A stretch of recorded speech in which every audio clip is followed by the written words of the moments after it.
All right, welcome. So Mrs. Rodriguez is our secretary, and do you want to take a shot at this? Yep. At calling us to the quorum to order and calling through the name. All right, sure. So what do I do in attendance? Roll call. Yes, I would. I'll say, all right, secretary, could you call a roll call? Okay, I'm not sure I know everyone's name, so.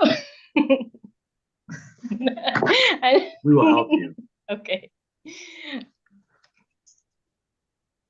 Okay, Dr. Windsor. Present. Mrs. Jones. Present. Miss Dr. Teagan. Present. Sorry. That's great. I'm here. Okay, Miss Rie. Oh, she's not only the board members. Oh, okay. I'm sorry, I don't know your name. Mrs. Chu. And I forgot his name. He's a guest too. Oh, okay. Mr. That's it? Joel Bryce. And then Mrs. Okay. Rodriguez is here. Mr. Bryce. And then you also asked for Katie, for Crystal Hobey. Oh, Crystal's not here. Absent. Okay. All right. We have a quorum, so we can call our meeting to order at 5:04 p.m. Noting the guests, we have Mr. Joel Bryce, our financial consultant, and we have Ms. Rie Nakamura with us, our business office manager. Item 1 is the discussion and vote to approve the previous minutes. I've given everyone a copy, and I will attempt to share.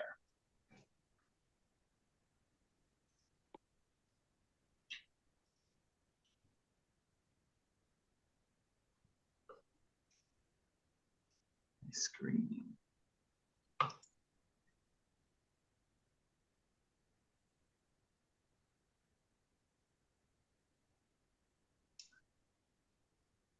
All right, is my screen being shared?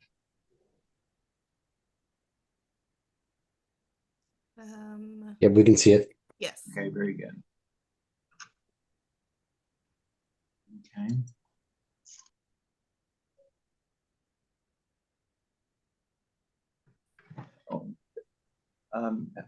I'm sorry, Mrs. Chu? Yes.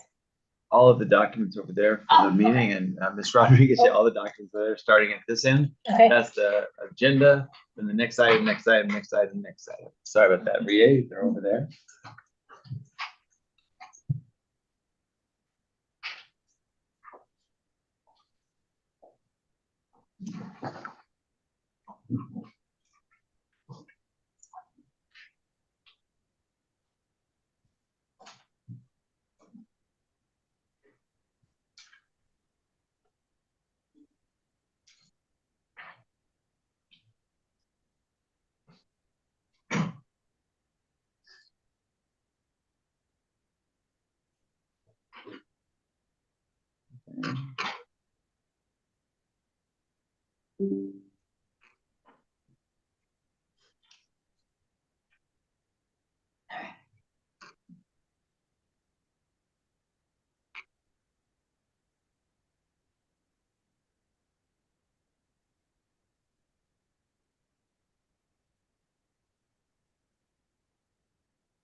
Sorry about how this copied. I don't know what happened on that.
This is Ben. If everyone's had a chance to review, I would move to adopt as presented. I will second.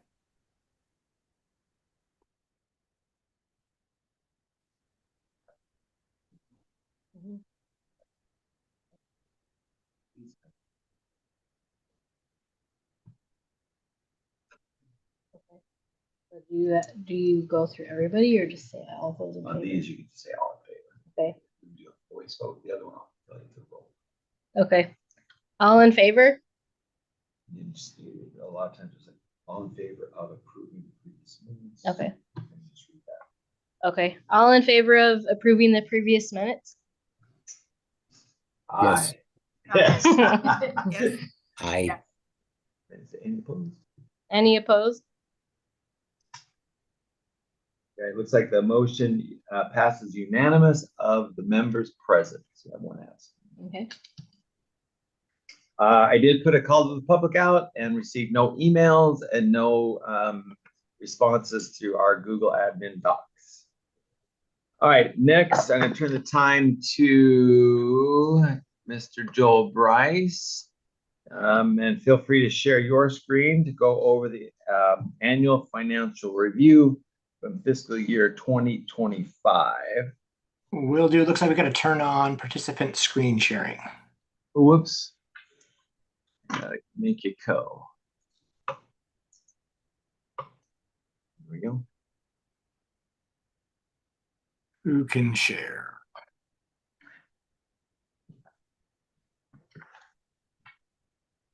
We got it. Look at us go. All right. So there's two things on the agenda. We'll start with the annual financial report. So as board members, you approve an annual state budget sometime in July of each fiscal year, which is a forward-looking projection of what you intend to do for the year. At that moment in time, it aligns with your financial plan exactly. During the whole course of the year, and we get to what's the annual financial report is the actuals for the fiscal year then completed. So in this case, it's fiscal year 25. We're going to go through this and verify that it aligns with your finished financials from that fiscal year. So cover page here, nothing really to point out. Revenues page, it gives you a schedule of revenues from top to bottom, local, state, and federal, 10.428 million.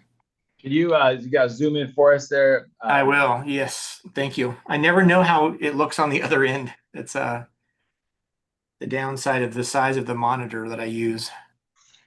So let's try this one more time. Let's go bigger. All right, so this is page 1, technically, of the AFR. This is your revenues, 10,428,469. This is an overview of your financials directly from QuickBooks. Where in the world did my cursor go? There we go. 10,428,468. It's rounding between the two. So the AFR includes all of your revenues for last fiscal year. On expenses, we've got all of your functional program expenses from school-wide sources. It totals $7.243 million. Then you got classroom site funds, instructional improvement funds, SEI, and all federal programs here for a total of $9.766 million and some change. That gets us $9.766 million and some change right there for expenses directly from QuickBooks. So your expenses and your revenues match your AFR. The rest of this is the detail in the format they want us to report in, so it feeds into larger reporting mechanisms with the state. So classroom site funds, we spent $781,000 and some change. And ate through a little bit of the carryover that we brought in. We actually spent a little bit more than we received from classroom site fund sources in the maintenance of teacher compensation that we have given in prior periods, giving new raises last year, teacher stipends and other things related to additional performance beyond the contract, as well as compensation for student achievement and that sort of thing. So great year from a CSF standpoint. On instructional improvement funds, we did not have a Do you have the carryover amount, balance. Joel? Yes. Do you have the amount that we paid out in the CSF performance pay? Is that on this one? No, we have a Broke total out? of what we spent in total from classroom site funds. I don't have Okay. it separated for bonuses. I can find that, but I don't know that I've got it. It's all good. I was just curious what that total was. It was a healthy chunk. It was definitely, you know what, while we move on to other things, I can go in. No, actually I can't. I cannot get into Paylocity right now. I'll get you that information. That's what I'll do. So Or Rie could get it to us too, Rie right? can, yeah, I think we look for that under the specific line item related to the performance compensation in Paylocity, and we can get you the exact number in total comp there. In QuickBooks or Paylocity? Paylocity is where we're going to Oh. need to find the bonus specific. Okay. There's a bunch of stuff grouped together in QuickBooks. I'd just be curious to see what that was, Rie. Okay, very good. Okay. Instructional improvement funds, which is another restricted source of revenue. We spent everything we received. We had no carryover coming in and ended the year with no carryover going out. Same thing with SEI or structured English immersion. We spent everything we received. There is no carryover ever in this fund. No.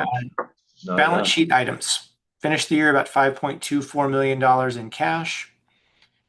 Here's our capital projects for the year. We spent $431,000 and some change on capital improvement, including construction in progress. And then finished the year, probably the most notable place in the entire AFR is average teacher compensation. Finishing the year at $57,472 in average teacher comp for fiscal year 25. This is all sources of compensation paid to teachers. That is a 3.2% increase over the prior fiscal year, which is great. This is a special education expense from state and local sources only, $248,016. This does not include IDEA spending.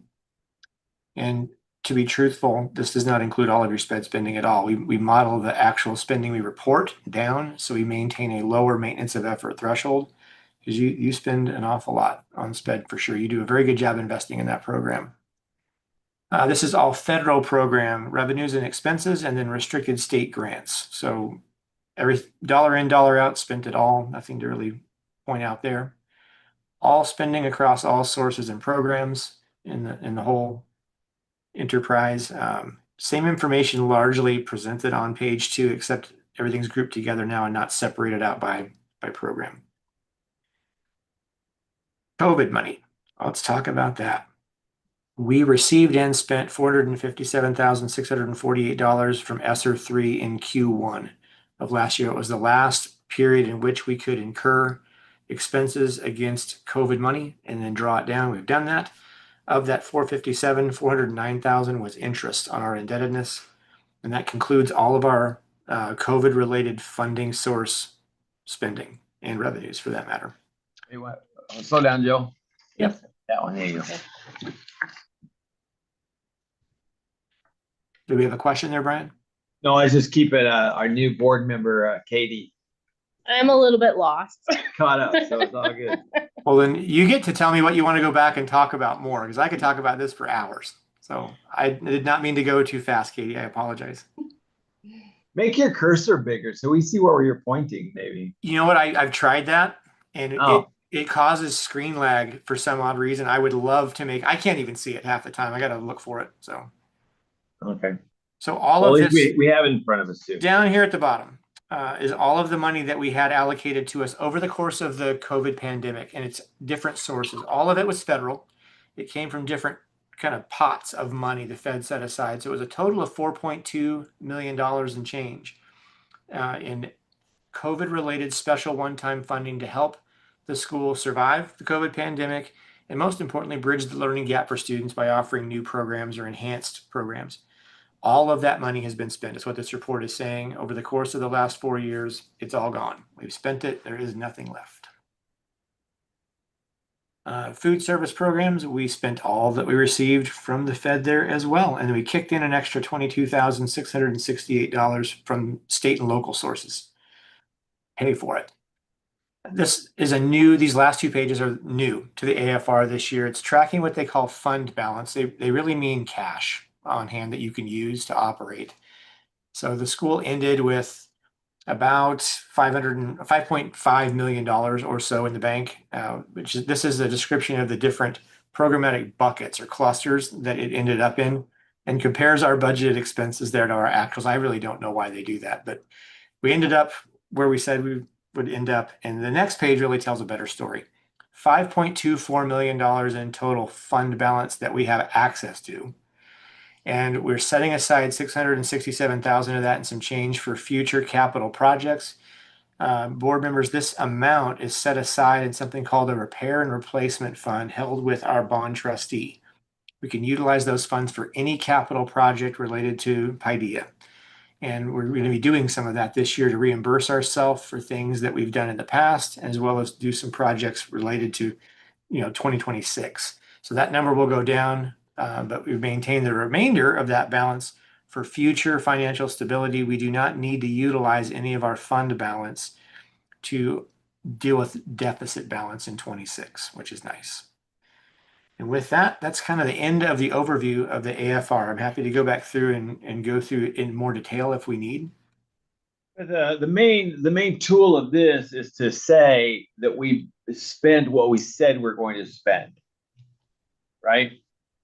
Not really, believe it or not. With the charter school, you pass a budget as a board, and we're talking about the state budget. And at that moment in time, that state budget and your actual operating budget are identical. You will continue to change your operating budget throughout the course of the year to model what's actually happening, but you're under no requirement to update the state with a revised budget unless your enrollment fell below your original projection. Well, no, this is for last fiscal year, right? This is for 25. Yeah, the AFR is basically the recap of what really happened. There's a comparison to the budget you filed with the state, but yeah, you don't get in any trouble if you don't model what you have in the budget. Or as a district school, they have to pretty much follow lockstep with what they authorized in the budget or revise their budget accordingly. They do not require that of charters, thankfully. So this is really more informational to say, here's what happened, here's what we're left with, here's the reserve capacity we've got. And I encourage the board members to take these financial pieces and, at your own time with a cup of coffee, just kind of look through it. You get a feel for how much we're spending and what we're spending it on. And then in a category, like, what does this mean and why is it? That's a good thing to bring up at the next board meeting to seek understanding of Absolutely. this. I'm happy to make time with any board member that would like it to go through in detail the nuts and bolts behind this stuff, just to make sure you've got an understanding of what you're looking at. I don't want to ask you to approve something that you're not familiar with. Yeah. And we end up doing that on accident quite a bit, I think, from time to time. I'd entertain a motion to approve the AF annual financial review for fiscal year 2025.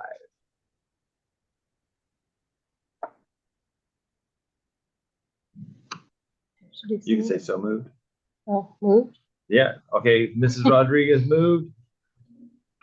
Here, second. This is Ben, I'll second.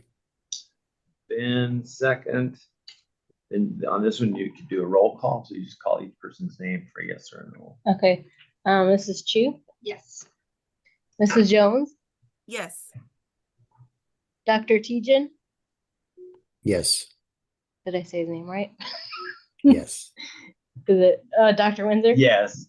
And Katie Rodriguez, yes. Good. It looks like this the annual financial review for fiscal year 2025 is approved unanimously of those board members present. Now, so I don't forget, Mrs. Rodriguez, if you could sign underneath this on this line, and then Mrs. Chu, if you could sign on the next line. Okay. And at the last one, you could say you're the secretary, and Mrs. Chu, you could put a member, that last line there. How many times I forget to get these signed is crazy. All right, Joel, since you're on, we have this, the next item is the executive report. Let's go through our the financial unaudited package and review a little bit of our meeting this morning. You want me to do that next, Brian? Yes, sir. Perfect. So, And we have this document looks like this. And the main thing I would look at, Joel goes fast, but the main thing I pay attention to on this is that very last page that has all the tables and stuff. There's 4 key indicators that we always track. All right, go ahead, Joel. we had an opportunity to do a normal call with our investors that hold the debt on our bonds this morning. It's recorded and posted publicly for them to review at any time in the future. This happens every year, actually twice a year. It happens in November, typically about November 15th and then February 15th. We moved the date of that call up early to notify them, to the earliest extent possible of what we're dealing with for the current fiscal year and how we finished last fiscal year, neither of which are ideal, but one of them in particular is not ideal. So we went through in detail our unaudited performance for fiscal year 25.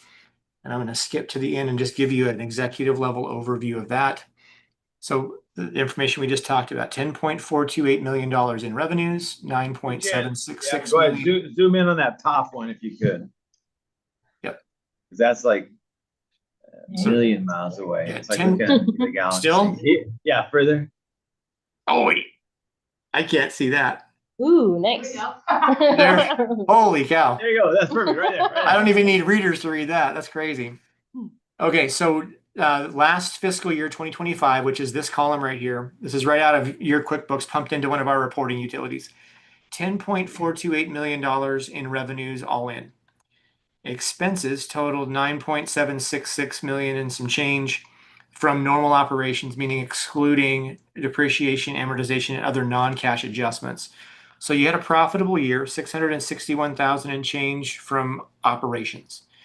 That yielded a debt service coverage of 1.10. In other words, the measure of your overall operating profitability as it ties and correlates to your total indebtedness yielded that your debt, your net income, if you will, from operations is about 10% greater than your total indebted. It represents 10% of your total indebtedness for the year in debt service-ish.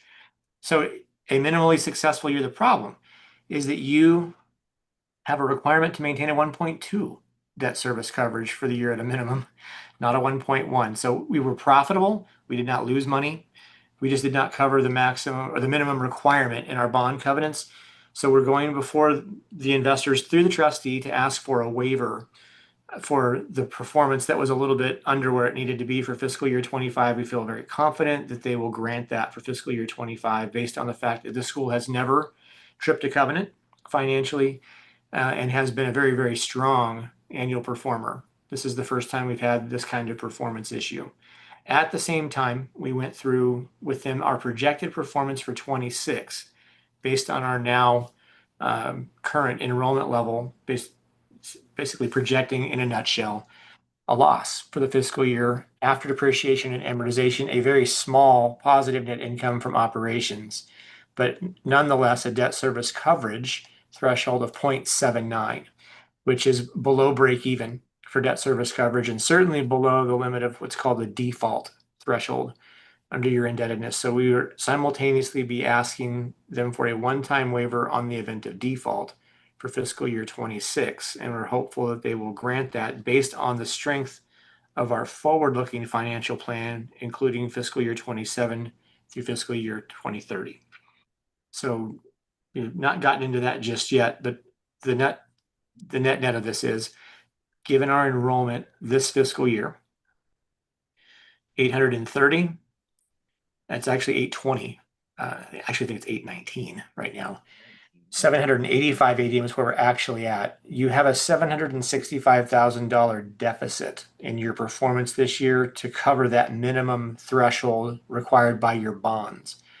What we're working as a management team to do is stave off and eliminate to the fullest extent possible cash loss. I don't believe you have the ability to cover at 1.2 this year, but what we do have the ability to do is largely maintain our cash position. So we have lots of resources available for the future to dig ourselves out of this. But enrollment is behaving very different than it has in the past, in particular at the beginning of this fiscal year. As a result, we were well underway for the fiscal year by the time we realized enrollment was significantly less for sure than it needed to be in order to fund the budget fully. We did make adjustments. Staff positions that were not backfilled were not hired and were eliminated in total, but there was no way to cut $765,000 of additional expense from the budget without kind of hamstringing the operation, honestly. So we've gone to bondholders and let them know this in advance. Here's where we're coming in. Here's the reasons we're not going further with cuts. We feel it to be detrimental. And we're looking out for the best interest of the entity in total. And we're keeping the cuts to the largest extent we can without being detrimental to the operation and causing enrollment loss. So with that, Brian, what else would you like to cover from that kind of recap with the investor call? Well,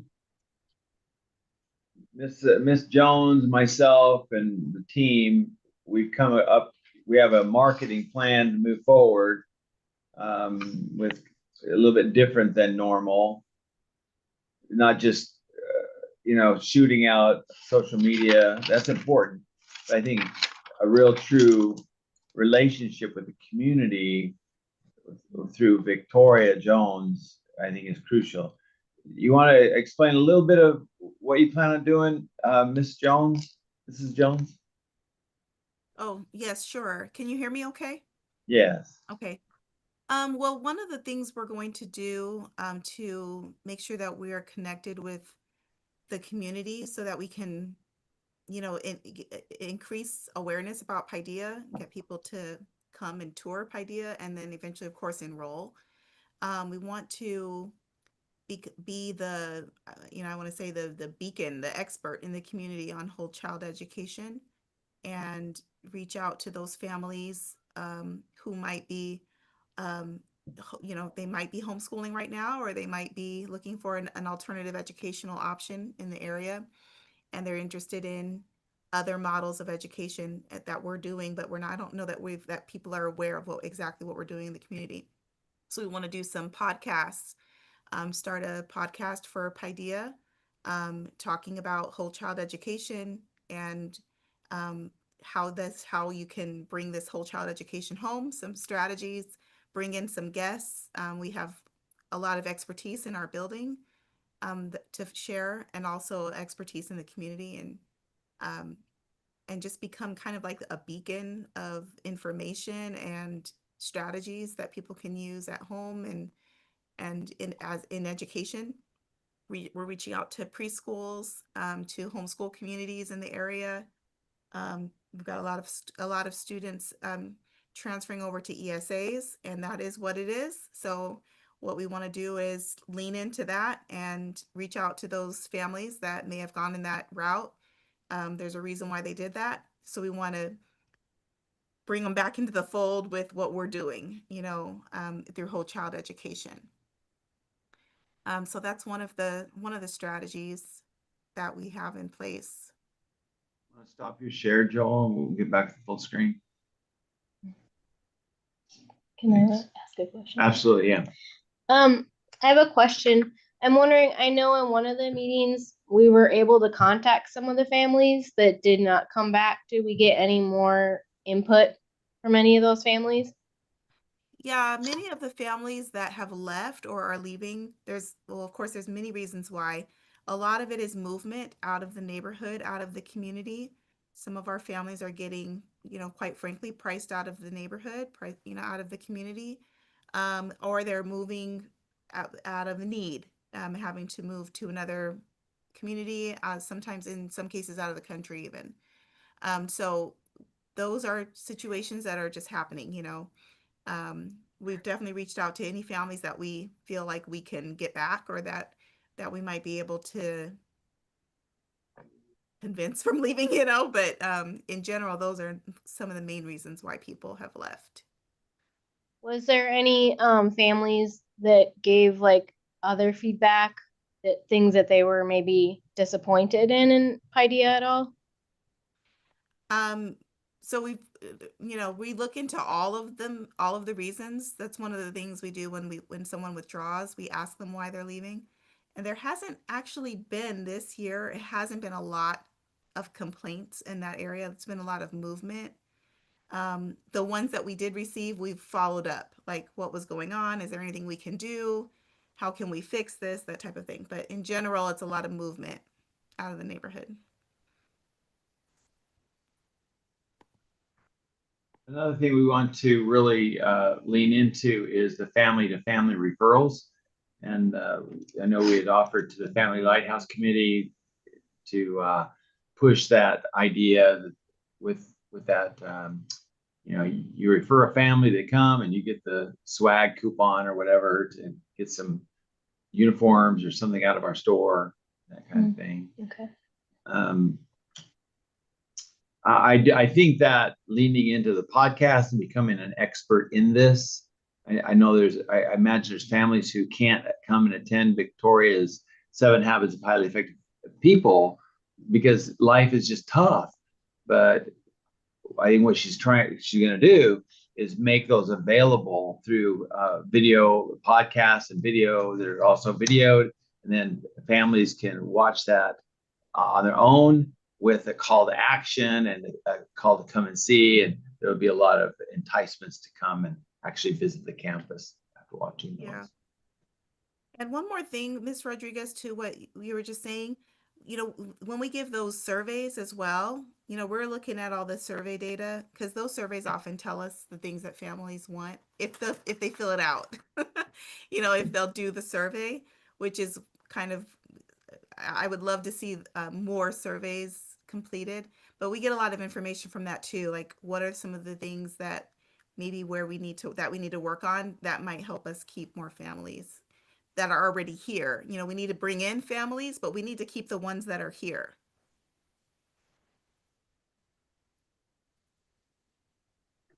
Yeah, and so in those ways, we're going to push heavy to increase our enrollment. But in our council this morning with Joel and Rie, Victoria, and myself, we have to realize that 819 might be our current reality for a few years. And so we'll lean into that and just accept it, budget for it, and we might have to get a little bit lean, and but it's doable. I mean, Joel showed us a sample budget without any of the increase from the state, just exactly what we're receiving this year, and with some modifications, we'll reach our 1.2 coverage in fiscal year 27. Can I ask another question? Yeah, absolutely. Yeah. Okay. I have another question. My husband and I are currently doing a business, and we're seeking out like sponsorship for different things. Is that something that the school can do? I know I talked to you a little bit about it, Mrs. Jones, in the past about finding some really good, reputable like companies out there. Like I don't know if ASU has any buy-in. You said they don't really provide. That stuff. Yeah. ASU doesn't provide any money, which would be nice because they have a partner here. But is that something to do in the future where like we would be advertising for them? They would be on banners they could be on t-shirts, they would be kind of branded like within the school, and they would provide us like financial backing. So Well, in my, there's a little like another report coming up here about authentic, and I'll be talking a little bit about building the authentic relationships in the community. And I think that's one of the areas, Ms. Rodriguez, and I was actually thinking about, I know we've had discussions about that. And I think those things are helpful. And Ms. Rie and I have also discussed, ways to partner with not only businesses, but just the community in general, the local community. And so I think it's helpful, and I think it would be beneficial. But mostly we really need to reach out to, in addition to that, we need to reach out to, the idea is to bring in more kids. We need more kids, we need to enroll. So, yeah. I mean, I won't turn down any money for sure. Let's say we get a business sponsor that can, it's a $2,000 a year package to be on our marquee. That's pretty good. You got to remember that every child is about $11,000. oh, okay. So our efforts, the Yeah. ratio of efforts, let's bring in a family with 3 kids, that's $30,000 versus the Every year. effort to bring in one business that might, Okay. which also the business, to find the business, to convince the business, to keep the relationship with the business, those are all important. Don't get me wrong, because that business is probably also a family. yeah. So I'm good with that. And bringing in those businesses to our leadership day, like we did in the old days, that kind of thing is important. Yep. Yeah, we want to, Dr. Tejan, we want to lean into that radio station a little bit for our podcast and learn how to use that, and have that as part of the tools we could use. Yeah, I mean, it's not only a fertile ground for training and content production, but it's also a marketing tool, right? No other primary school in the area has a functioning radio station inside of it.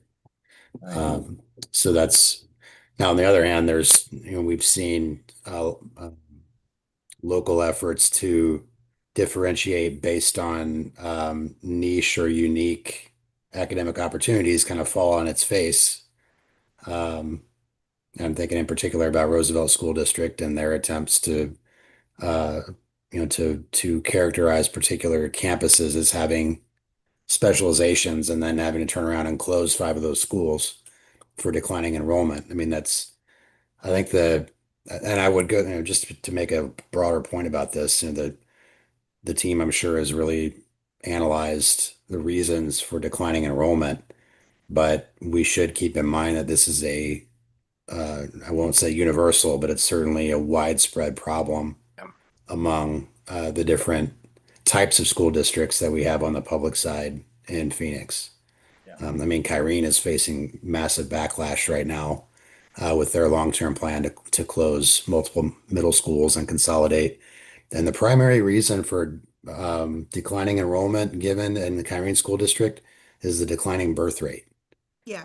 And the birth rate is, I mean, it's the same no matter what neighborhood you're in on average. And so if that's a problem for one district, it's a problem for all of them. And you're not going to solve that problem through poaching alone. I think there's going to have to be some other additional drive, I think. And maybe if our demographic is changing, we have to change our messaging. I really don't know what the solution is, but I know the problems are widespread. And I think it's it's a good idea for the school to plan on declined enrollment and to budget accordingly, even if we have really great ideas to increase it or to save it from declining further. Yep. Agreed. Sure. As long as it's on this topic, we can't veer off the topic though. I'm curious, for Dr. Windsor, I know that there's like a new marketing team this year and stuff, and so I'm kind of like wondering like what they're doing, because sometimes we see like other schools that are reaching out and like going to community events and having tables and stuff like that. And so is that part of what the marketing team is doing, or is that different? It's not part of the Blue Aspen marketing who we use. That would have to be the internal driver, like the principal, the family teams. That's an internal drive to happen. Okay. Yeah, and we're all supportive of that. You know, we've the pop-up tent, we got bling Yeah. and swag. We're outfitted for it, and even our van that could be driven out there too in the event. Yeah, because Definitely. last year, the marketing person was kind of trying to drive that stuff, so we don't really have like the one like marketing kind of person within the school like now this year then, right? Yeah, now it's I'm putting that directly on the shoulders of the principal. I mean, the principal is the business leader of that campus, Mhm. and so they're responsible also to drive their enrollment and to stop the to lessen well, we're going to get to Victoria's presentation about our continuous improvement plan, which the main strategy I think helps to mitigate that loss of students. Yeah. Okay, sorry for taking over the meeting, you guys. No Good worries. questions. Thank you. Well, okay, so Joel, if you want to stick around, you may. If you don't, it'll be a 10% reduction. Oh my goodness. I love hanging out with you guys, but unless you need me, I'm gonna leave it with you guys. All right, talk to you later. Thanks so much. Bye. All right, Bye, Joel. Mrs. Jones, I'm gonna hand it off to you. Okay. Yeah.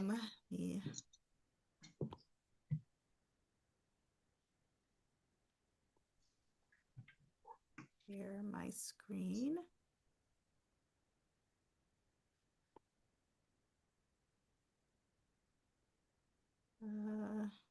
Let's see. Oh.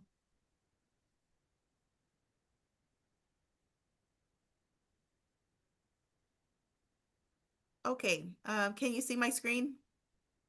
I can, as soon as I move this, but I'm gonna Okay, get more volume out of you. All right, okay.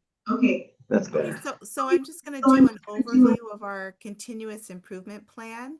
I did present this at our August meeting, I believe. Yes. We went over just our strategic theme and our priority statements. I just want to give everyone an update on where we are so far and what we've been working on this year. So our strategic theme is authentic relationships, and our priority statement is to increase authentic relationships to build rigor and support for all. And this theme statement comes out of our analysis of our data over the summer from last school year that allowed us to feel like we could continue this theme into this school year. I hear myself, sorry. Am I echoing or is it just me? It's Yeah, just there's an you. echo. Okay. No, I hear an echo too. Brian, can you mute the conference room?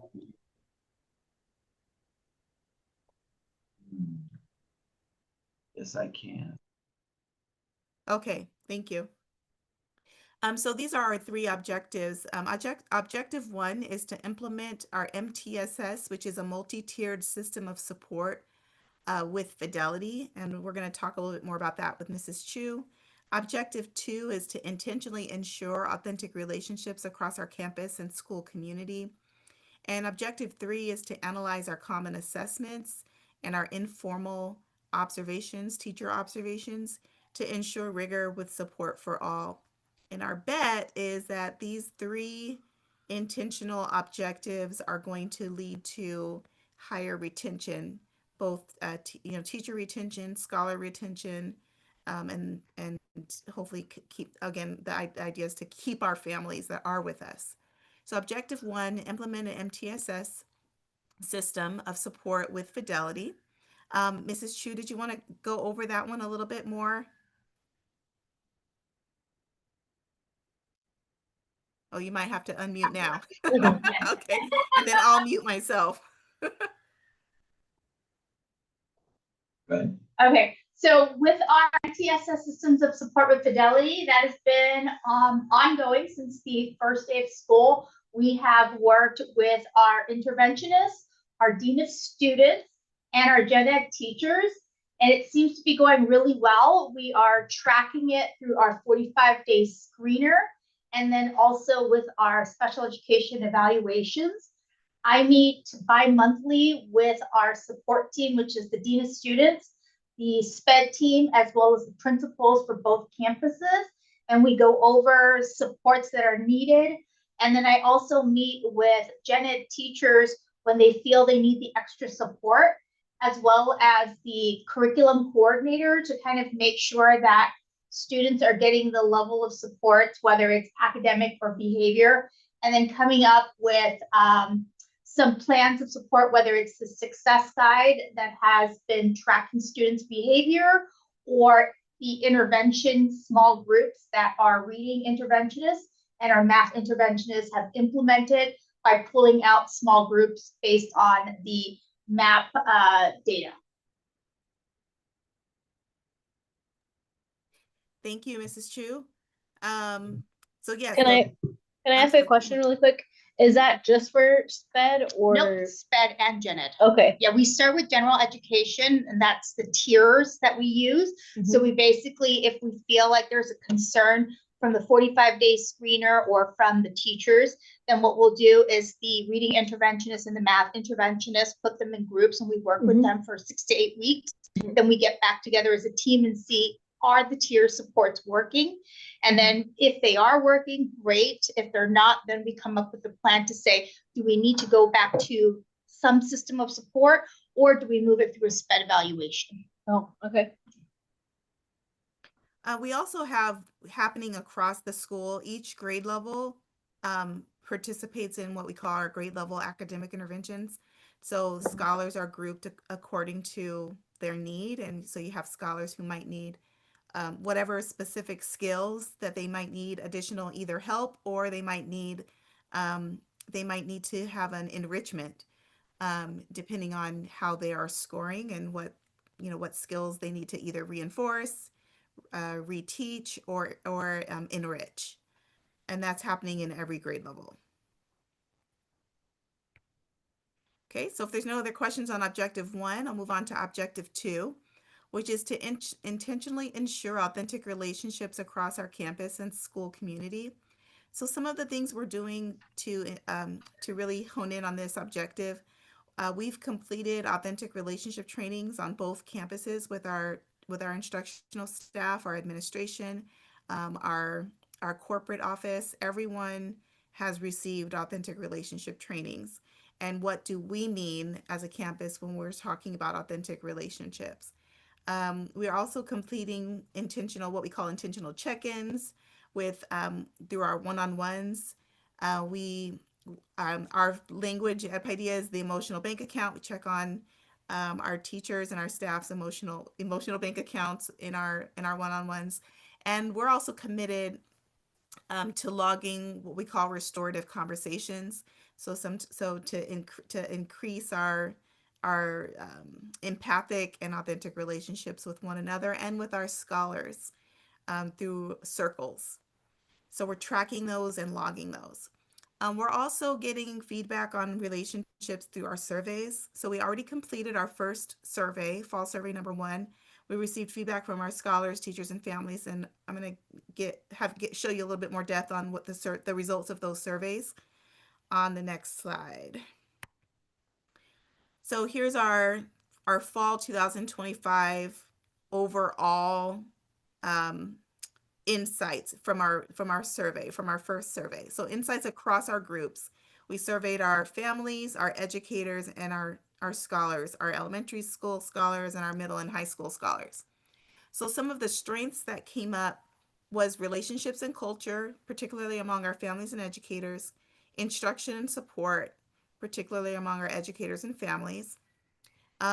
We had some moderate growth in our assessment practices, our student instructional experiences, so how our scholars are viewing their instructional time or instructional experience at school, and elementary student relationships particularly.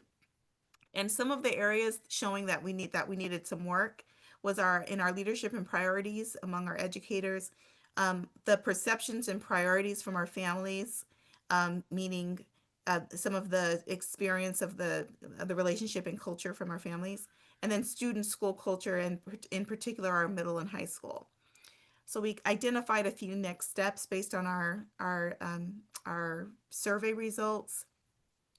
We really want to make sure that we're aligning our leadership actions and having transparency in our leadership. That's why we're doing our monthly coffee chats with our principals and myself. We're wanting to make sure that we're engaging our families and that they feel like they can approach us, and also with our teachers as well. We're increasing teacher and family involvement in decision making, and again through more awareness, more the coffee chats, the PLCs for the teachers. With our assessment practices, we are providing more professional development on various types of assessments. We have one coming up on our standards-based assessments, because we are a standards-based school for our elementary school, and there's a lot of like, how do you assess that? What does that look like? Ensuring our families and students can see growth and progress beyond grades as well, is a focus area for us.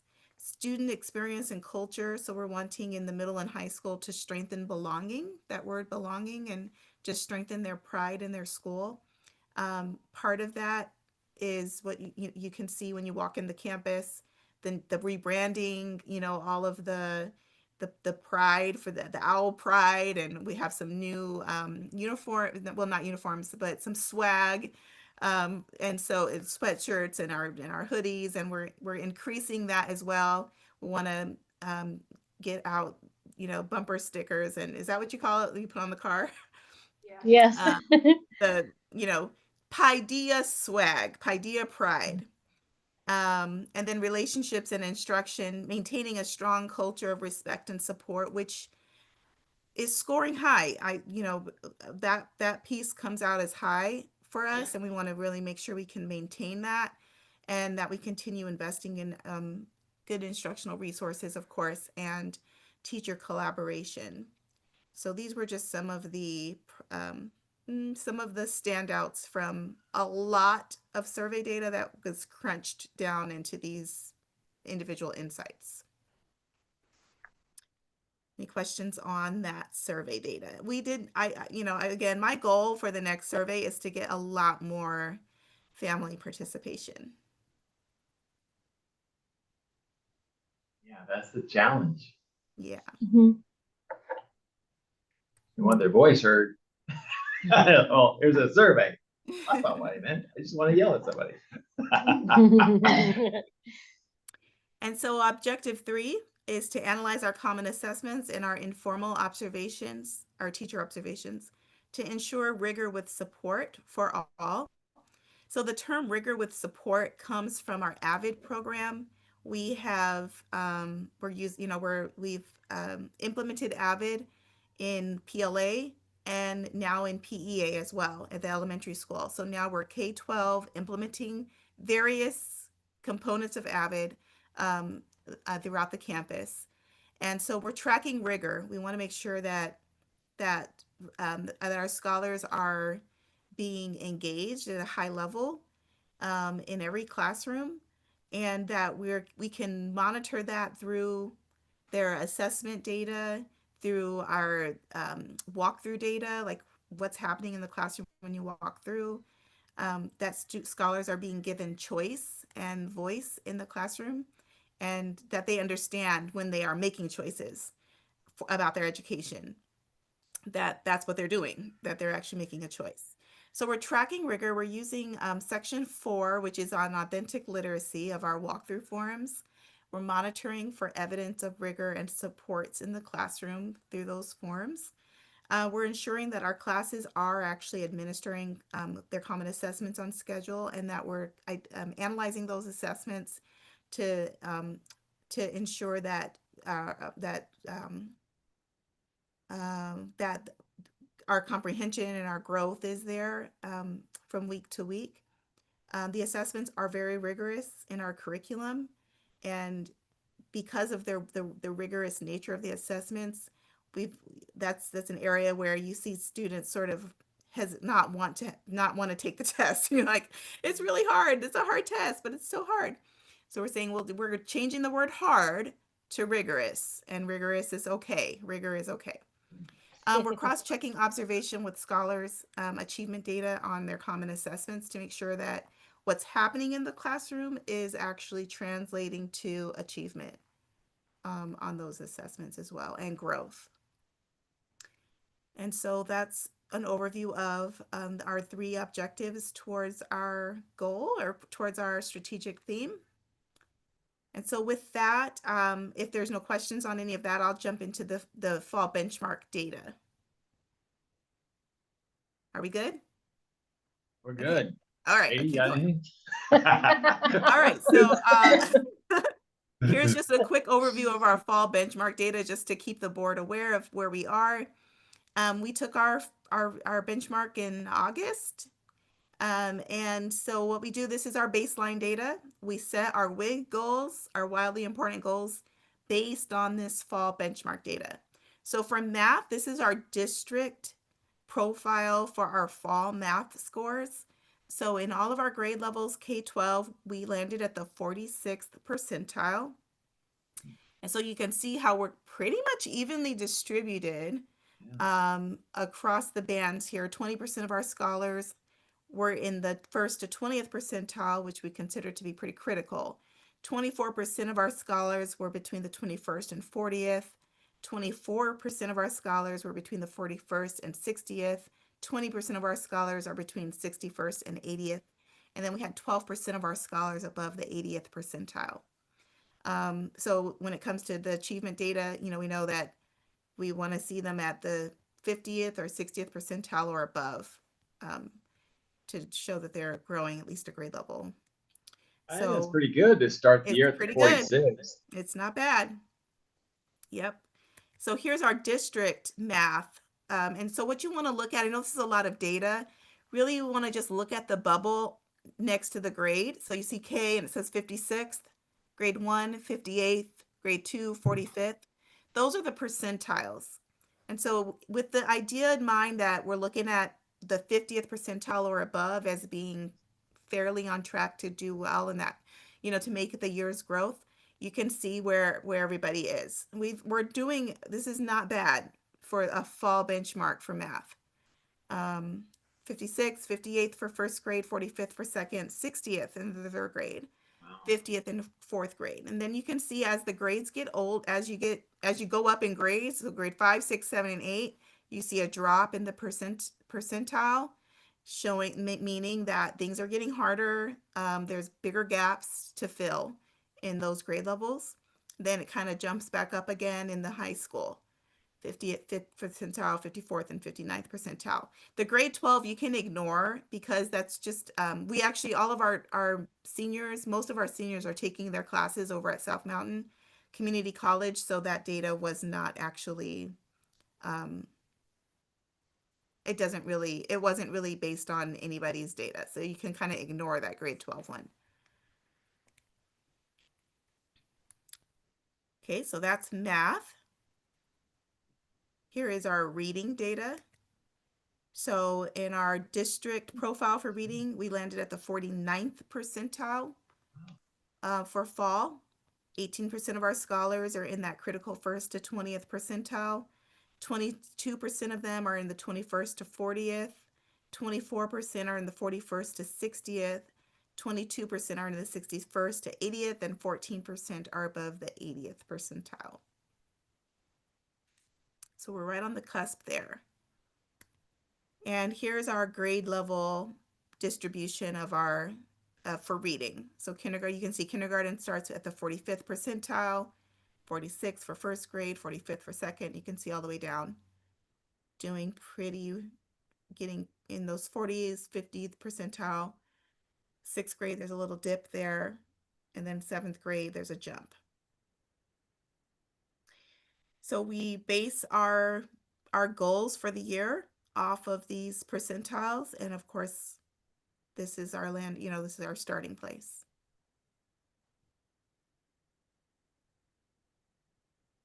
Okay. So are there any questions I can answer about the data or the initiatives? No, it looks encouraging though. Yeah. I was just going to say, I don't have any questions, but I think my gut feeling is the academic data is better this year than it has been historically. And that could be attributable to a lot of things, but it's awesome to see. And that's of all the different strategies you can have to attract more students having really great academic outcomes is the best one. So Yeah. Yep. congratulations to the educators and the curriculum designers and everybody who's put all that effort into making progress on that front. Absolutely. Thank you, And I have to Victoria. also, I'm sorry to leave a little early, but I was just been drafted into baseball for the evening. And I've got to get my son to his game. So I'm gonna have to cut out a little bit early. But thanks everyone. It's been great to see you. And uh, I guess we'll meet again in November, or is it going to be December the next one? It might be January. Oh, it might be January. Okay. Well, happy holidays. I'll reach out to everybody soon though and let you know. Yeah, absolutely. And let's circle back about KDIF as well. Yeah, definitely. Thanks. All right. Thanks, Ben. Thanks everyone. Take care. Thanks. Bye. All right, the last item I just want to keep in front of us. What's our board stewardship? I gave us all a toolkit to review, aligned with our Cognia accreditation and those 4 key characteristics and the 30 standards. So I just want to review where we think we are on these. I filled mine out, and the only one I wasn't really sure about is how we've reviewed and updated our strategic goals this quarter. But now I'm pretty confident about it on that one. Do you have that sheet in front of you, Victoria? The toolkit one?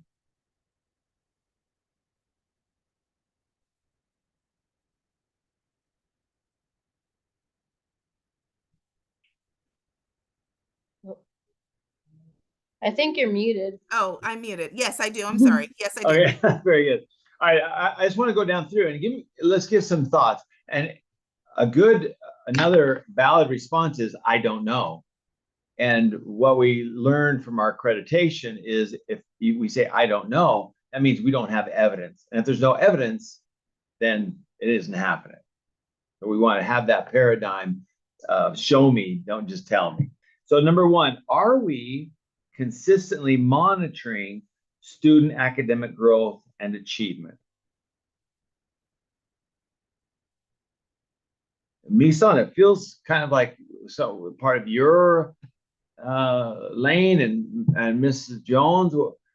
What would you answer to that one? Are we consistently monitoring student academic growth and achievement as a board also? I mean, from our... I would say yes. I think we are. I would say from a parent standpoint too, yes, because we're constantly getting the MAP scores and all that stuff. And at the conferences, they're talking about their growth and everything too. So. Oh, good. I do know this is a big improvement from the past, especially at the board level. In the past, we're so focused on finances and operations that we just really skipped over a lot of the academic stuff. So I'm glad that we're achieving there. All right, number 2, have we reviewed and updated our strategic goals this quarter? So Mrs. Jones, has your team reviewed and updated the strategic goals this quarter? Yes. And you just did that with us. So I think that's evidence. I'm going to give us a 4 on that one. Are our financial decisions aligned with instructional priorities? And so that's where I have the board members not gloss over that unaudited financial report, but just go in there. And if you have a question of what does this mean, Rie is brilliant in that. So you could ask her as well. You might have to have a one-on-one then. Yeah, and she could explain a lot of that to us if you have a question. What do you think, Misan? Is our financial decisions aligned with instructional priorities, you think? You're the dean of student. I mean, you're the director of student services. For me, at least, I would say yes, because we are taking into account our scholars and our teachers and making sure that we're able to support them in whatever needs that they need. And I think prime example is our level C room that we're creating, because that's what a scholar needs at this point. And we had to create that from scratch. So yes, and I work with REA. Yeah. And I'm like constantly asking her, I'm like, I need to do this. It's not a want, this is a need. So we are prioritizing our scholars and the instruction that's needed. And I appreciate how you guys went and found the money Yes. to find a grant to do that with. Oh, nice. What's your input, Mrs. Jones, on that? Allocating resources equitably. Yes, I think we are as well. What's the next one? We can go to the next one. We're on the instructional priorities one. The one just above that one. Oh, financial decisions aligned with instructional priorities. Yeah. Oh, yes, I definitely think that they are. And I think that's also part of our financial policy. I feel like it's embedded in our financial policy handbook as well. Yeah. Yeah, I love some of our discussions of, we can question. We're spending $30,000 for this program. Show us, is this really moving the needle? Is this fulfilling what we thought it would? And Yeah. we have sometimes really candid conversations and say, no, that isn't. Let's just cut that program out. All right, now this is the one. This allocating resources equitably across student needs. In their surveys and other places, we hit low on that. So 2 questions: are we, and how would we know? I think that's the question, is how would we know? I think we are, but I think I'm not, if someone was to ask me to prove it right now, I don't know that we have a system yet where we could say, here, I don't know or if we do, then maybe I don't know what that is. But I think I think parents that's an important piece for parents to be involved with. Like I had talked before about like having like a parent group to kind of represent like the needs of the school, because and like a diverse group, because like their opinion of how their child is serviced is like completely different than like what an administrator, would think. So like that's a good thing in the future to try to get feedback, I think, from parents. Like, why did you answer the question this way? Like, what do you feel about that? Like a follow-up question to that, yes. Yeah. I think the evidence of, we have a ferocious stand. We have an absolute unmovable stance on serving kids with special needs. 100%, yes. Yeah. Allocating resources to kids with special needs. Absolutely. We're unflinching in that. We need to also be unflinching in serving the gifted side of that. The other end of I shouldn't say the other end, but the whole spectrum of student needs. And so now for us here, do you feel like we're receiving accurate, timely data to guide our decisions in governance, whether it's the executive team or the corporate board team?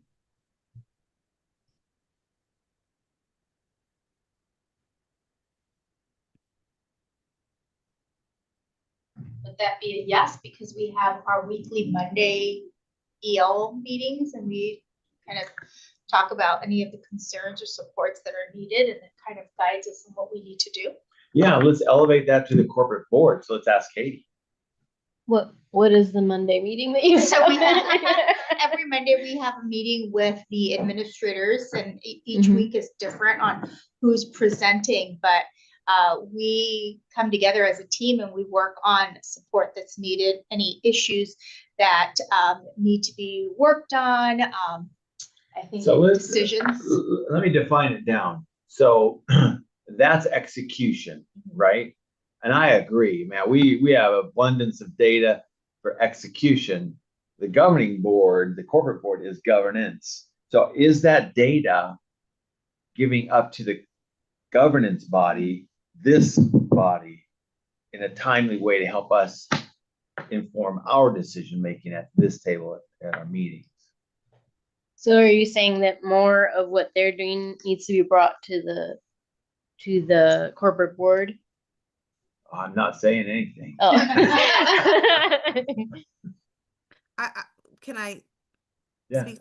I think historically, I would say yes on this. If you look at our agendas, our board agendas, there's always an executive director report in every board agenda, and that report is what's going on at the school level, similar to what I just reported out. We always do that in every board meeting.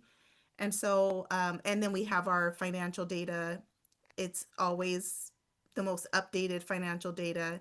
So I think we are getting accurate, timely data based on our board agendas to help us to guide governance on this. You converted me. I agree. And as we add as much emphasis to the academic growth and achievement and to the perception data of, you know, body, mind, heart, and spirit, and the perception data, I think that will help as well. Yeah.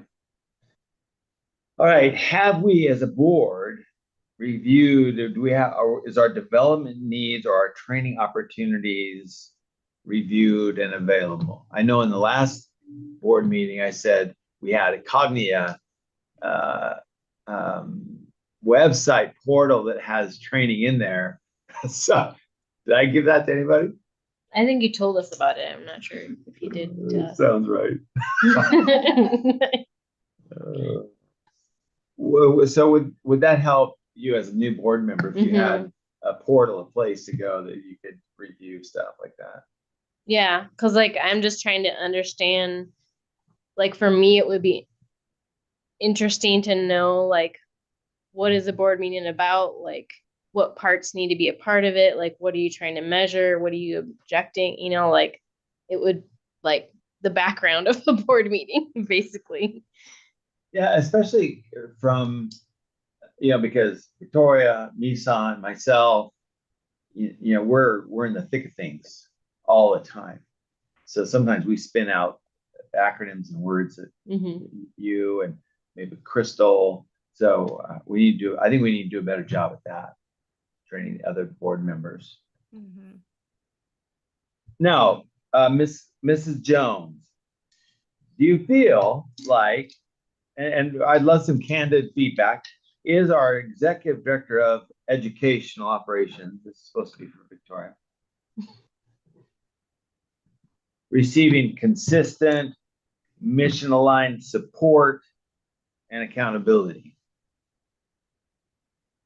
3-4 months into your job. Yeah, I would definitely answer that. Yes, I feel that I am. From you.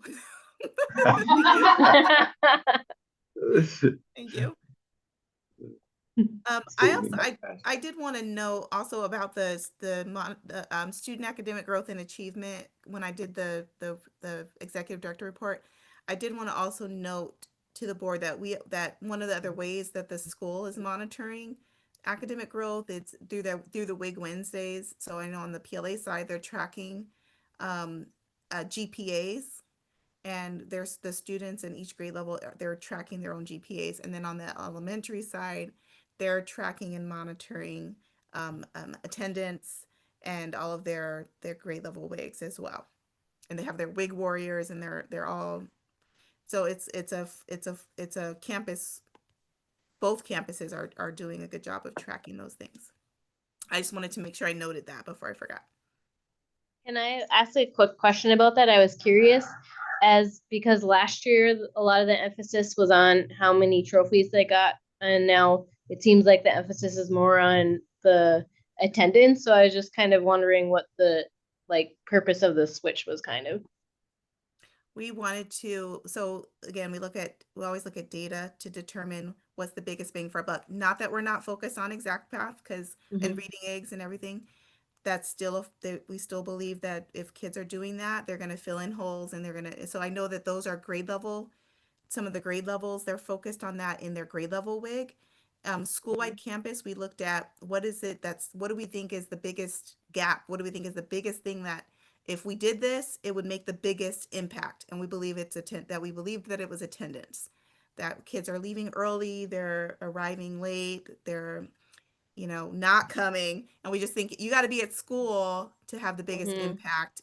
Doing reading eggs at home and not coming to school, is not gonna work. So that's why they chose a wildly important goal that they felt like would meet the need that they had, the highest need they had. Yeah, just get here consistently Yeah. on time and stay. Okay, that makes sense. All right. That concludes our agenda items. I would entertain a motion. Well, actually, before I do this, I have a definite schedule of board meetings in my job. And now Katie's helping job. I have our November commitment in my executive director SOP. We checked all the boxes for September and October, so we're good. November, it says to be determined if needed. December, to be determined if needed. Do we feel like we need a board meeting in November or December? It's a discussion. Well, we won't have new data until January because they're going to take the assessment in December. So, I mean, from that perspective, we won't have new information, new academic data to check our WIG until January. Yeah, and I don't want to meet just to meet, just because it's Yeah. a date.